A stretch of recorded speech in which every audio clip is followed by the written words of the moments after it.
একদিন প্রার্থনার পর শ্রী শ্রী ঠাকুর গেলেন তাসুর পাশে। একটা বেলগাছ ছিল, সেখানে ঠাকুর মাঝে মাঝে গিয়ে বসতেন। সেদিনও শ্রী শ্রী ঠাকুর গেলেন বেলগাছ তলায়। আমরা 4 বন্ধু থাকতাম প্রার্থনার সময়। আমাদের কাজ ছিল চট পাতা ও চট তোলা। কোথাও গিয়ে শ্রী শ্রী ঠাকুর বসলে আমরা আগে গিয়ে চৌকি পেতে বিছানা করে রাখতাম।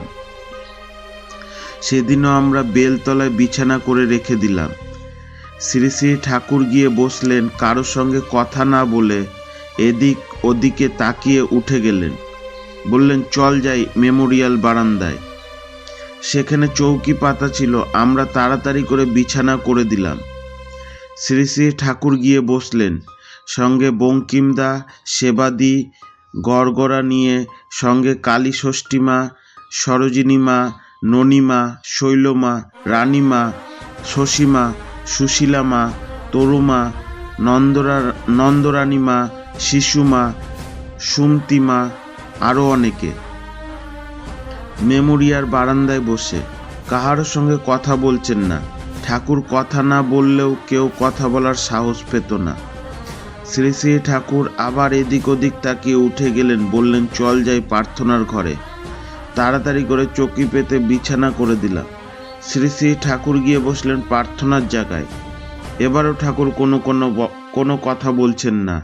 এদিক ওদিক তাকিয়ে কি যেন ভাবছেন। তামাকও খাচ্ছেন না। আবার বলছেন, চল যাই পার্লারে। তখন বঙ্কিমদা খুব জোরে বলে ওঠেন, আপনি কোথায় গেলে শান্তি পাবেন? আমরা তো কিছু বুঝতে পারছি না।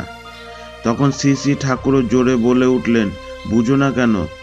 তখন টাটার সম্ভবদা এসে বললেন, ঠাকুর বর্দার গাড়ি একটা গরুর গাড়িকে বাঁচাতে গিয়ে গাড়িটা 3 পাল্টি খেয়ে আবার সোজা হয়ে যায়।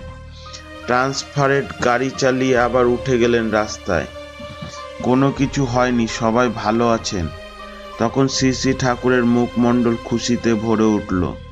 এবার শ্রী শ্রী ঠাকুর বললেন, দে সেবা, তামাক দে, তামাক খাই।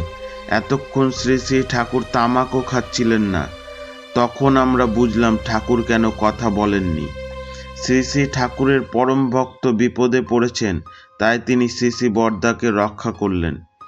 এদিকে শ্রী শ্রী বর্দার গাড়িতে ছিলেন পরম পূজনীয় শ্রী শ্রী বর্দার স্ত্রী আর নিবারণ দাস। একটা গরুকে বাঁচাতে গাড়িটা ধান খেতে নামিয়ে দিলেন। তখন গাড়ি 3 পাল্টান খেয়ে আবার সোজা হয়ে গেল। বর্দা গাড়ি আবার চালিয়ে গেলেন রাস্তায়।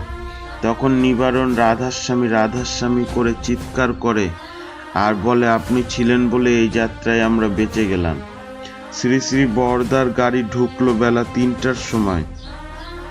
শ্রী শ্রী ঠাকুর প্রণাম করলেন। শ্রী শ্রী বর্দা শ্রী শ্রী ঠাকুর জিজ্ঞাসা করলেন, সব ভালো তো? বর্দা বলেন, আজ্ঞে ভালো। নিবারণ দাস চিৎকার করে বলে উঠল, ঠাকুর আমাদের গাড়ি উল্টে গিয়েছিল একটা গরুকে বাঁচাতে গিয়ে। আমাদের গাড়ি 3 পাল্টা খেয়ে আবার সোজা হয়ে গেল। বর্দা আবার গাড়ি চালিয়ে উঠতে পারলেন রাস্তায়। সে বলল, বর্দা না থাকলে আমরা কেউ বাঁচতাম না। শ্রী শ্রী বর্দা বললেন, ঠাকুর না বাঁচালে আমরা বাঁচতাম না। শ্রী শ্রী ঠাকুর বললেন, বাড়ি যাও গে, খাওয়া দাওয়া কর গে। শ্রী শ্রী বর্দা বাড়ি গেলেন।